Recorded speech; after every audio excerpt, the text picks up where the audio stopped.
Olá, seja bem-vindo ao meu canal. O meu nome é Esther Gomes e hoje eu quero falar sobre a temática Esperança no Caos. Lá em Lamentações 3:21, Jeremias vai dizer a seguinte frase: Quero trazer à memória aquilo que me traz esperança. Jeremias estava no meio do caos. A Babilônia estava invadindo Israel e isso era a promessa de Deus para Israel. Em primeiro lugar, Jeremias foi chamado por Deus para pregar para um povo que não o ouviria. E o conteúdo da sua pregação era exatamente o que estava acontecendo naquele momento. A Babilônia estava invadindo Israel. A Bíblia fala que a Babilônia invadiu Israel com muita violência. Eles matavam pessoas, assassinavam os filhos na frente das mães, estupravam, o sangue corria pelas ruas como se fosse a água da chuva. E Jeremias estava no meio desse caos quando tudo isso começa a acontecer. Então, em vista de tudo que está acontecendo ao seu redor, Jeremias para atônito e fala: Quero trazer à memória aquilo que me traz esperança. Se você olhar para o livro de Lamentações, é como se você estivesse vendo um mini livro de Jó. Dentro do livro de Lamentações existem 5 capítulos. Esses capítulos foram escritos por Jeremias e cada um esboça um tipo de lamento diferente. O primeiro lamento, que está no capítulo 1, é sobre a devastação de Israel. O segundo lamento, no capítulo 2, vai explicar a ira de Deus. Por que Deus estava levando a Babilônia para Israel e por que Israel estava sofrendo aquela opressão. Jeremias evidencia a ira de Deus e compara a um inimigo. Lamenta a queda do templo, dos sacerdotes, do muro, do rei e fala do sofrimento de inocentes e compara a cidade, que era a expressão da beleza, a um monstro. No lamento de número 3, que está no terceiro capítulo, Jeremias expressa a sua aflição. O lamento número 4 fala da ira de Deus e por que a sua ira acontece. No lamento número 5, ele vai fazer então uma oração ao remanescente de Israel. Jeremias começa o terceiro lamento fazendo um relato de como se sente em meio àquele caos e começa a acreditar nas mentiras que a sua mente e o seu coração prega por meio da autocomiseração. Você sabe o que é autocomiseração? Autocomiseração é quando você começa a se sentir o coitado. Fui abandonado por todos, ninguém me ama, Deus não ouve a minha oração. Jeremias deixou-se levar pelo que a sua mente e o seu coração estava pregando para ele naquele momento.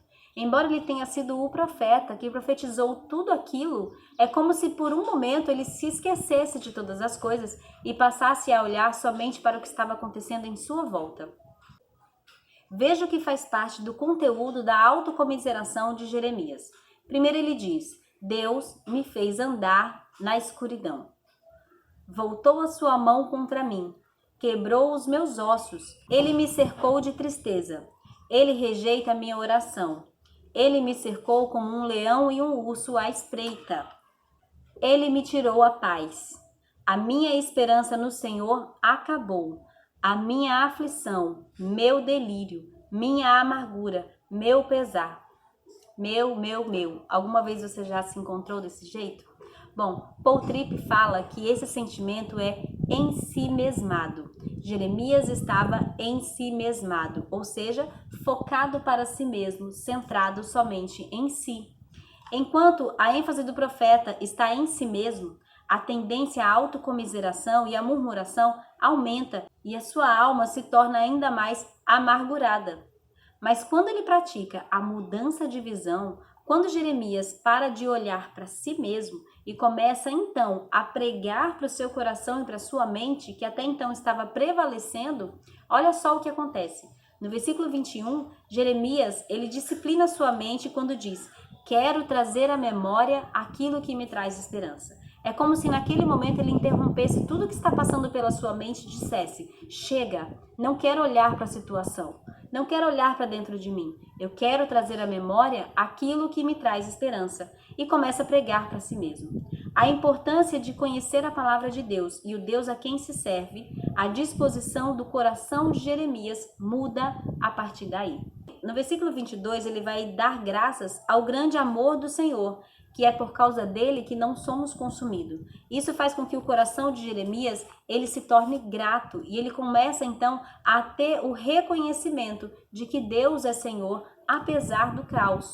É crucial mudar a nossa crença. reconhecer quem de fato somos e que não somos merecedores de nada.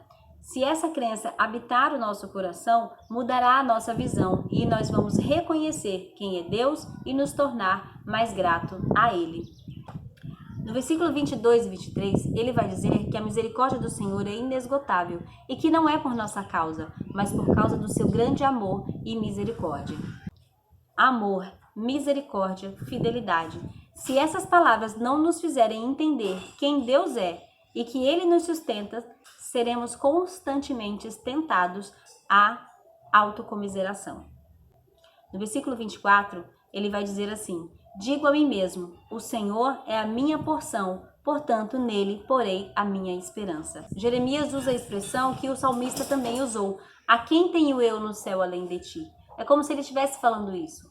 Quando ele decidiu deixar de ser em si mesmado e começar a olhar para Deus, ele começa então a mudar a perspectiva de tudo que ele está enxergando. A mudança de visão proporcionou para Jeremias uma progressão nas suas crenças. Ele começa dizendo que não tinha esperança em Deus.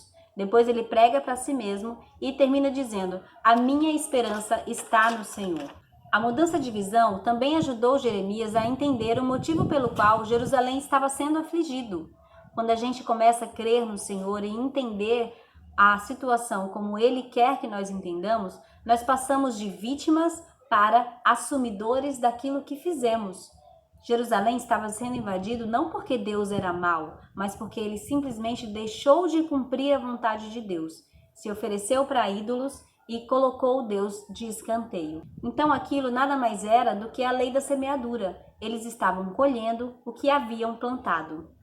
No capítulo 4, explica que os pecados de Israel incitaram a ira de Deus. A sua visão foi ampliada ao ponto de, no capítulo 5, ele conclamar o povo que seria remanescente. Então ele passa a entender que a aflição era necessária, mas que Deus, ainda assim, traria o escape. E ele convoca aqueles que seriam os remanescentes de Israel. Mude a sua visão. Olhe para Cristo, o autor e consumador da nossa fé, e ponha a sua boca no pó, e talvez ainda haja esperança. Se você ficou comigo até aqui, eu tenho certeza que esse conteúdo é relevante para você. Então eu te convido para se inscrever no meu canal, apertar no joinha, deixar seu comentário e convidar os seus amigos para fazer parte dessa grande família.